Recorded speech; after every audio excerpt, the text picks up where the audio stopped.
Bonjour à tous, alors aujourd'hui retour sur les couteaux. On va parler dans la série low cost du couteau de la marque Elk-Reach. Et alors la série c'est le ER212L, couteau de chasse de camp, légèrement de survie, et vous allez voir, très sympa. C'est parti. Alors voilà, donc ici je vous présente la bête. Pour tout ce qui est de la société Elk-Reach, il y a très peu de renseignements sur le net, donc j'ai pas trouvé grand chose. Elk-Reach, ça fait partie du comté et de l'état du Utah aux États-Unis. Pour le reste, sur leur site, il n'y a absolument rien quant à la date de la création de la société ou même tout ce qui est CEO de la société, etc. Bref, on s'en fout, c'est pas grave. Ici donc, nous avons la bête, le Elk-Reach ER212L. Alors, la forme de la lame est un peu atypique. La finition un peu brute de forge, je trouve qu'elle donne une gueule assez médiévale au couteau. Vous voyez tout de suite que ça va quand même être un bon chopper puisque toute l'inertie, tout le poids est dans la lame. Alors, on est sur une longueur totale de 29 cm et demi, du cul jusqu'à la pointe. La lame fait environ 17 cm,8 cm. Et alors, l'épaisseur, comme tout bon couteau d'extérieur, est de 5 mm. Alors, on voit ici que l'arête est vraiment bien prononcée. On va voir tout à l'heure si ça permet de striker un fire steel ou pas. Pour le reste, construction full tang. Voilà, plate semelle. Les semelles, elles sont en bois de cerisier. Et alors l'acier, c'est un acier un peu spécial, c'est du 65 Mn. Alors 65 Mn, c'est un acier qui a haute teneur en carbone, qui est à 0,65% de carbone. Pour le reste, je ne connais pas beaucoup plus de spécificités sur cet acier. Alors ils mettent ici que c'est de l'acier inoxydable. Inoxydable, ça veut dire minimum 13% de chrome. Donc, j'ai trouvé la composition nulle part. Je suppose que c'est ça. Au niveau de l'étui, on a un étui très low cost, made in China, qui est en vrai cuir quand même, mais qui est vraiment de qualité médiocre. Alors, les finitions sont pas... voilà, vous voyez d'ailleurs que l'étui est légèrement plié. Au niveau des coutures, ça fait le travail. Ici, vous avez une couture qui est dégueulasse, là, qui est pour le passant ceinture, qui est pas très belle. Par contre, la pression fait tout à fait le travail. Et c'est dommage, bien sûr, qu'on n'a pas de trou prononcé. Il y a un léger petit truc, mais qui est vraiment pas de qualité pour faire écouler l'eau de la lame si on en a besoin. Mais sinon, il faut savoir que ce couteau revient donc en fonction des sites entre 50 et 65 €, c'est-à-dire vraiment rien pour un couteau de ce gabarit-là. Ce qui m'a un peu étonné, c'est que l'acier 65 Mn, donc apparemment c'est vraiment un acier qui est utilisé, qui est très résistant, qui est utilisé pour tout ce qui est, c'est un acier à ressort en fait, donc tout ce qui est des ressorts pour automobiles, des outils agricoles, de machines agricoles, donc voilà, mais au niveau de la dureté, on est sur des 42 HRC. Alors, 42, c'est rien du tout. Ça m'étonne d'ailleurs, vu ce que je lui en ai déjà fait prendre et que le fil de la lame ne bouge pas. Je ne comprends pas. Plus je m'intéresse aux aciers et plus je me rends compte qu'en fait, j'y connais rien. Parce que, à part mes tests sur le terrain, voilà, moi ici, c'est vraiment aujourd'hui en me renseignant sur le 65 Mn que j'ai réalisé que c'était du 42 HRC. Et pourtant, vu ce qu'il a pris dans la tronche, c'est incroyable, il ne bouge pas. Là ici, il n'a jamais, je dis bien jamais, été réaffûté. Alors bien sûr, il a quelques traces, mais le fil de la lame est toujours nickel. De temps en temps, je passe vraiment un léger coup de cuir, mais c'est vraiment pas un affûtage à la pierre ou quoi que ce soit. Et en fait, j'utilise ce couteau essentiellement pour bâtonner, pour faire mon petit bois de chauffage pour mon poêle à bois.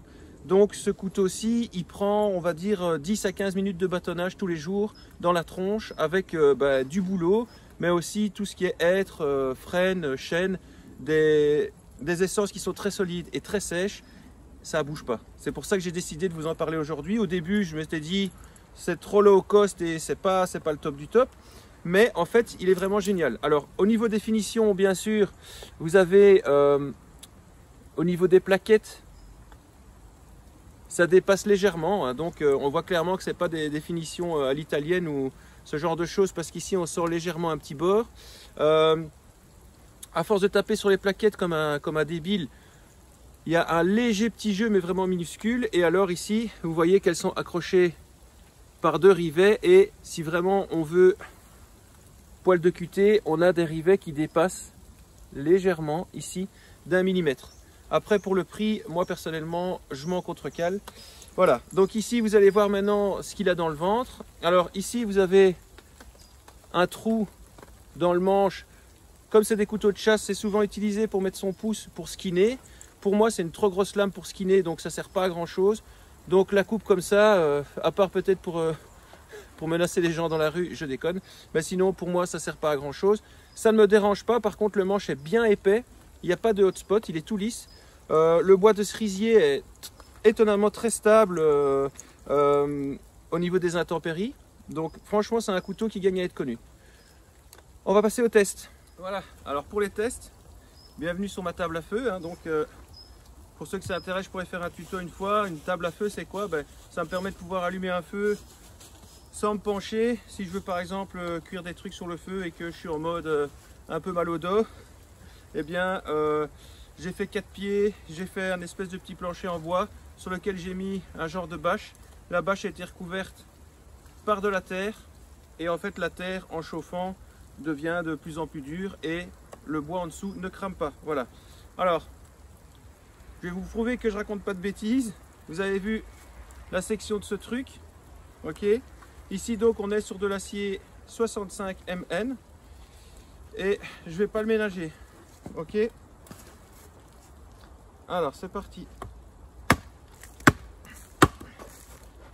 J'ai vraiment du mal à porter ça tellement c'est lourd.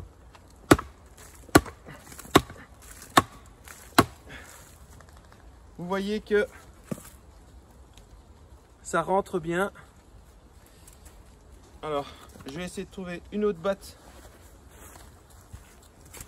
pour taper dedans parce que j'ai du mal. Je vais pas trouver d'autres battes. On va voir si avec ce petit bout-ci ça fonctionne. Voilà. Vous voyez que c'est un sacré morceau et ça rentre très bien. Alors, hop, on va le sortir un peu. Et voilà. Hop. Voilà. Vous voyez qu'au niveau bâtonnage, franchement, c'est incroyable. Je ne sais pas comment ce couteau tient aussi bien tout ce que je lui inflige. J'étais vraiment en mode irrespect total. Ça coûte 50 balles. Je vais vraiment voir ce qu'il a dans la tronche. Et ben franchement, incroyable. C'est ici le boulot n'est pas encore sec, il est gorgé, il est dur à pénétrer et franchement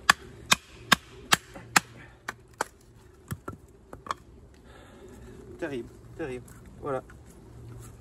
Donc vous voyez ici ce que j'ai coupé avec la largeur de lame. Donc en plus le bout ici il encaisse vraiment bien. Ce qui est très chouette avec ce type de lame, c'est que elle est très épaisse jusqu'au bout. Et alors vous verrez le profil de la lame. Hein. Bon, on aime ou on n'aime pas. C'est vrai qu'au début, je trouvais que ça avait un peu une sale gueule.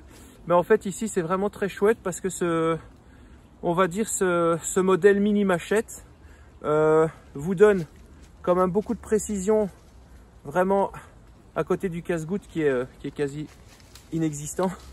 Et il vous donne beaucoup d'inertie sur le dessus avec le poids de la lame bien sûr.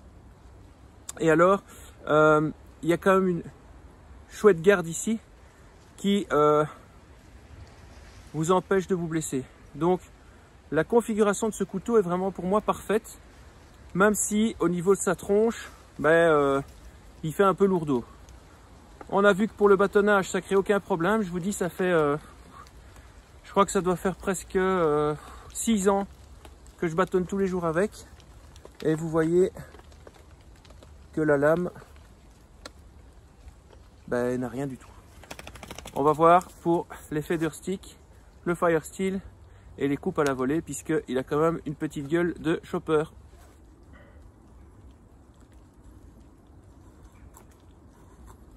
Vous voyez que malgré son gros gabarit, il a une coupe qui est très précise sous le pouce. Alors ici j'ai peut-être pas choisi le bon bois, mais c'est pas grave. On continue. Voilà. Hop. Donc ici, il a un profil de lame qui est en émouture plate, hein, avec un léger recurve bien sûr, forcément, puisque c'est toute l'utilité de cette lame là.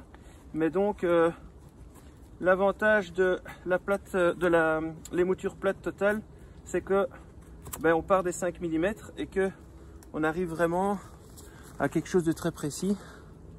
Et franchement, il n'a rien à envier aux autres. Il est vraiment chouette d'utilisation. Pour les coupes de précision, le manche est un peu gros dans la main, ça il faut quand même se le dire. Forcément, puisque vous avez une meilleure tenue quand vous exercez des coupes à la volée avec une grosse poignée, hein. Alors ici, bien sûr, il n'y a pas de passant dragon, hein, parce que ça va peut-être coûter trop cher, j'en sais rien. Donc voilà. Mais vous voyez ici que au niveau des feather sticks, c'est concluant. Vous avez vraiment donc le profil de lame couteau traditionnel ici, hein. On voit que la lame commence déjà à un très léger recurve, et puis ici vous avez le profil de lame comme ça. Alors au niveau du plantage, c'est pas une pointe de chasse pour moi, parce que ça en fait ça va pénétrer et ça va faire des petits dégâts, mais le profil de lame n'est pas fait pour ça. Le profil de lame est vraiment fait pour hacher, trancher, mais pas pour piquer. Cela dit, si vous piquez n'importe quoi, ça va quand même faire de légers dégâts, et comme la pointe, le profil est très large, elle cassera pas. C'est ça l'avantage. Voilà. Vous voyez par exemple ici, ça c'est des finitions d'acier qui sont arrivées comme ça. C'est loin d'être parfait, mais vous avez quand même le petit logo Elk Ridge, et vous avez ici la série Custom Design, et ils mettent que c'est forgé à la main en Chine. J'ai quelques doutes là-dessus, mais on ne sait jamais. Voilà. Vous avez vu que pour le bâtonnage c'est top. Pour les feather sticks, nickel. Maintenant, on va voir un peu les coupes à la volée, puisque c'est son dada, hein. Vous avez vraiment... Alors, c'est son dada, c'est pas une machette, ça reste un couteau. Néanmoins, voilà, le couteau est vraiment équilibré vers l'avant, donc on va avoir beaucoup plus d'inertie. On va pas faire ça toute la journée non plus, mais il n'a pas peur des coupes à la volée. Ensuite, on verra si ça gratte le fire steel ou pas. Comme à chaque fois, je rappelle qu'ici, je suis dans un bois où les houx sont parasitaires et ils doivent être retirés. Donc, c'est les seuls bois verts sur lesquels je m'attaque, c'est le houx, parce qu'ici, on en est infesté et que donc, chaque année, il faut les retirer. Donc là, c'est le seul bois vert auquel je m'attaque. Et vous avez déjà un aperçu du bâtonnage.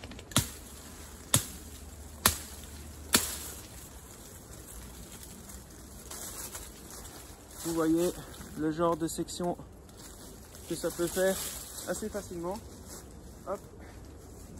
Vous avez des coupes qui sont nettes, et avec le poids de la lame, forcément, qui sont très faciles à exécuter. Voilà. Hop. Vous voyez ici, sans problème. Hop. Ça coupe même très bien. Et avec l'inertie du dessus de la lame, eh bien, on peut s'y attaquer sans trop d'effort. Et c'est ça qui fait, hop, tout le charme de ce couteau, j'ai envie de dire. C'est vraiment, quand vous le prenez sur la partie la plus lourde, eh bien, vous avez une facilité, hop, d'exécution, eh bien, incroyable. Donc au niveau ici du hachage du bois vert, nickel. Alors au niveau du hachage de plus grosse section, ici on est sur une branche de bouleau qui sèche depuis environ 7-8 mois, donc qui est encore gorgée. on va voir ce que ça donne.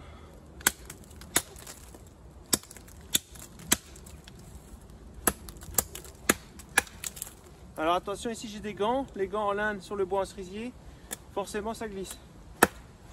Donc là, je vais serrer plus fort. Vous voyez que j'ai déjà presque fait la moitié et sans donner trop d'effort non plus. Il est vraiment fait pour ça. Un chopper, ça sert à choper. Voilà, vous voyez, c'est quand même une bonne section. Rien à redire avec ce couteau, à part les mini imperfections. On va voir comment il claque le Firesteel. Alors petit rappel de bon sens, hein. Quand vous avez un Firesteel, normalement vous avez un grattoir avec. Néanmoins, on va tenter le coup. Alors ici vous avez vu que c'était une arête qui était à 90 degrés, mais l'arête est pas suffisamment saillante. Alors on peut bien sûr régler ça avec un coup de ponceuse, mais en sortie de boîte, voilà ce que ça donne. Vous voyez que j'ai des petites étincelles, mais en cas de survie, elles ne suffiront pas à allumer du feu. Ou alors il faut vraiment que je m'acharne dessus et que je frotte comme un dingue, mais c'est pas concluant. Par contre, pour les plus téméraires, au niveau de la pointe, là vous avez de plus belles étincelles qui, elles, pourront vous permettre d'allumer un feu. Voilà, ici vous avez ça. Néanmoins, comme à chaque fois, moi j'utilise le grattoir. Donc au niveau Firesteel, c'est pas impossible, mais c'est pas facile. Et si vous aviez que ce couteau là en survie, vive les briquets. Voilà, ça c'est une chose. Alors, au niveau justement de l'arête, vous avez quand même, comme elle est quand même à 90 degrés, même si elle n'est pas ultra saillante, et je vous dis, un petit coup de ponceuse dessus et ça y est. Ici, vous pouvez quand même, vous voyez, gratter le bois pour déjà avoir de l'écorce de bouleau pour faire partir le feu. Donc ça fonctionne par contre très bien. Et pareil pour tout ce qui est effriter du bois, de n'importe quel bois en fait, pour démarrer un feu, pour avoir de la poussière d'écorce. Voilà. Donc ici, vous voyez ce que ça donne. Ça fonctionne très bien.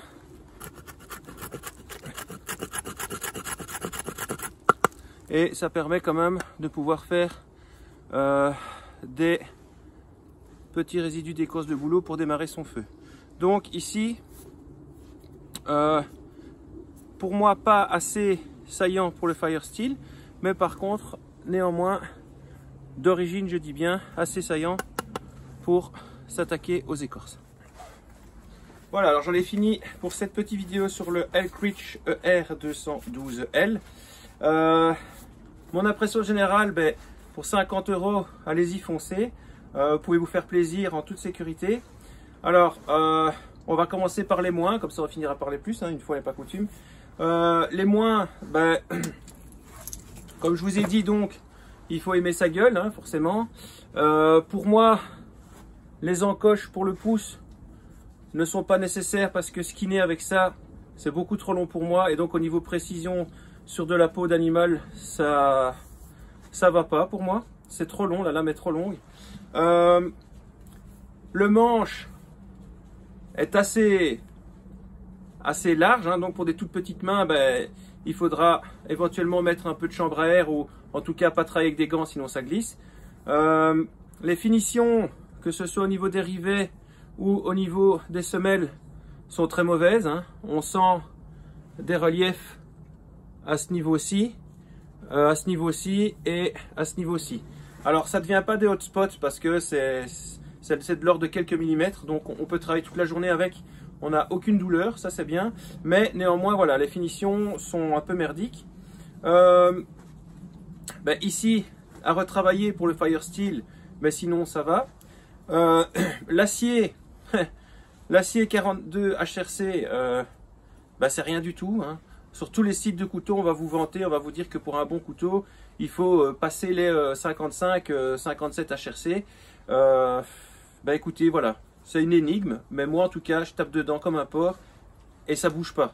Et je suppose que si on en fait des machines agricoles aussi, des herses ou des amortisseurs ou des choses comme ça, c'est que ça doit quand même être solide. Bon bref, donc pour le côté négatif, le trou et les finitions. Au niveau de l'étui, clairement low cost. Alors, ils n'ont même pas été fichus de faire des coutures droites à ce niveau-ci. Et les coutures sont clairement dégueulasses. Le cuir est très fin. Et à mon avis, celui-ci, je ne l'ai jamais testé longtemps en extérieur. Puisque quand je coupe mon bois, il reste sous un carporte. Et puis, il n'a jamais été mouillé. Je pense que ce cuir-là, mouillé dans le sable, l'eau de mer ou quoi, après 3 semaines il est complètement pété. Voilà, donc ça, étui cacaille, mais qui fait le travail quand on en prend soin. Si vous voulez mettre ça dans un sac pour débuter le bushcraft, tant que quand il pleut vous le rangez, vous l'essuyez et que vous le graissez bien, vous allez pouvoir le garder longtemps. Pas en survie, mais pour le couteau de camp c'est sympa. Alors pour les plus, bah, l'étui, la pression ici se ferme très bien. Elle est de bonne qualité parce que tous les jours je l'ouvre, je la ferme, je l'ouvre, je la ferme, je l'ouvre, je la ferme, je l'ouvre et en fait ça bouge pas. La rétention du couteau dans l'étui, une fois que l'étui est fermé, attention pas sans, elle est très bonne, il fait pas de bruit, donc l'étui est quand même bien étudié, il n'y a pas de jeu entre la lame et les bords et donc ça en fait un plus. On a quand même le logo de la société, hein. Ils ont quand même fait un petit effort sur le cuir. Voilà, pour le reste, eh bien, la longueur pour moi est sympa. C'est pas une lame très longue, hein. C'est pas un petit couteau non plus, c'est un bon compromis entre les deux. Et alors, effectivement, ben, ici, c'est peut-être parce que je l'ai jamais aiguisé non plus, mais tout ce qui est recurve en général, c'est chiant à aiguiser. On perd toujours un peu sur le terrain. Soit une partie de lame ici, soit une autre avec l'aiguisage manuel, quand on s'y connaît pas top. Mais sinon, vous avez vraiment l'avantage d'avoir le couteau traditionnel ici et le chopper ici. Donc pour tout ce qui est coupe de précision, vous allez travailler les 5 premiers centimètres. Pour tout ce qui est hachoir, même que ce soit de la viande ou couper des os ou des choses comme ça, et bâtonnage, ben, vous allez utiliser la partie la plus lourde. La pointe est très épaisse, la lame de 5 mm est top. Le manche en cerisier est super agréable, super lisse. Alors encore une fois, attention, pas mettre les gants. Si ce n'est que ben, y a les petits rivets qui dépassent, mais sinon, moi j'ai des mains quand même assez fortes. Avec les gants, il reste encore 2 cm de manche. Donc même pour les grosses mains, c'est top. Le trou ici, qui pour moi sert pas à grand chose, n'est pas dérangeant quand on le tient et on a une très bonne garde. Pour le reste, eh bien, moi j'aime encore bien la finition comme ça, brute de forge, hein, où vous avez les reflets et les reliefs dans la lame. Et en fait, je tape dedans, mais comme un damné, tous les jours. Et je sais pas, il y a... Voilà, il n'y a rien. Je précise bien qu'ici, c'est pas un couteau qui m'a été envoyé, donné ou quoi. C'est un couteau que j'ai payé, oui monsieur, 50 €. Donc j'ai rien à devoir à qui que ce soit. Et même s'il m'avait payé, de toute façon, vous savez bien que je m'en fous. Mais ça, c'est un couteau que j'ai acheté en me disant, tu sais quoi, il coûte 50 balles, si ça va pas, tant pis. Et ben, plus je l'utilise et plus je suis amoureux de ce couteau qui a une gueule atypique et à qui je peux faire confiance en fait. Vous voyez que ici au niveau du casse-goutte qui est quasi inexistant en fait, hein, il n'y en a même pas. Il y a aussi des irrégularités vraiment de finition à quelques millimètres près. Mais on s'en fout. Donc, pour terminer là-dessus, je vais vous dire foncez. 50 €, c'est rien du tout. Ici, vous avez une lame épaisse, vous avez une lame solide, extraordinairement solide, un manche confortable. Donc, pourquoi vous en priver? C'était la revue du Elk Reach ER 210 12L. Bon outil. Voilà, alors c'est ici que je vais vous laisser. J'espère que cette review vous a plu. Si elle vous a plu, n'hésitez pas à mettre un pouce. Si vous avez des questions sur ce couteau plus spécifique ou d'autres couteaux comme d'habitude, n'hésitez pas à me les poser. Vous savez bien que je réponds à absolument tous vos commentaires, à part ceux qui sont déplacés ou lamentables. Mais tous ceux qui sont constructifs, même si c'est pas toujours cool, mais tant qu'ils sont constructifs et fondés, j'ai aucun souci avec ça. Et puis si vous avez des chouettes commentaires, c'est encore plus cool. N'hésitez pas à vous abonner à la chaîne si c'est pas déjà fait. Pour tout ce qui est référencement, moi ça m'aide vachement. Alors vous pouvez voir que ici, comme un peu partout, il a neigé. Donc système 3 couches, comme on a déjà vu. Et puis comme à l'habitude, sortez, pratiquez, amusez-vous dans les bois. Alors je m'aperçois au niveau de ma société de survie que forcément en hiver j'ai moins de monde qu'en été. C'est une grosse erreur les gars, parce que justement c'est quand il fait froid qu'on peut tester vraiment ses capacités, qu'on peut vraiment savoir si le bois qu'on va faire brûler sur le feu est sec et si on est bien des bêtes du fire steel. Parce qu'en été, quand tout est chaud et que tout démarre, c'est très facile, on se sent pousser des ailes. Et puis quand on est dans la nature en hiver, que tout est trempé et qu'on a froid comme des chiens, on se rend compte que la dextérité au niveau des mains, on la perd facilement, que la logique aussi, on la perd facilement au niveau des nœuds, au niveau de ce genre de choses. Et que donc, pour moi, c'est vraiment ici maintenant les meilleurs moments pour sortir. Sortir dans la nature, justement se dire, voilà, moi je fais un feu maintenant. Vous voyez, voilà, tout est détrempé, il y a de la neige partout. C'est là que tout ce qui est règle de base va vous servir. Et vous allez voir justement que quand vous vous mettez comme ça des challenges et que vous décidez de faire ce que vous avez appris, vous allez voir qu'en fait, quand vous êtes en situation quasi réelle, on va dire, puisque ici vous n'êtes pas dans la survie totale, mais quasi réelle, vous avez déjà un peu plus de mal à essayer de travailler avec le terrain, de se dire oui ok, j'ai vu que pour les abris il faut avoir une orientation au sud, il faut faire le vent, il faut faire ci, il faut faire ça. Mais quand on est dans la nature, qu'il n'y a pas de vent, qu'il n'y a pas de soleil et que tous les arbres sont dépourvus de feuilles et qu'on n'a pas de boussole, c'est un peu plus chaud. Et donc là, on a tendance à faire n'importe quoi. Et c'est en se trompant qu'on apprend. Comme dirait une personne célèbre, soit je gagne, soit j'apprends. Voilà, donc pour moi, toutes les expériences sont bonnes à prendre. Sur ce, amusez-vous bien et puis profitez de la vie et bonne fête. Ciao.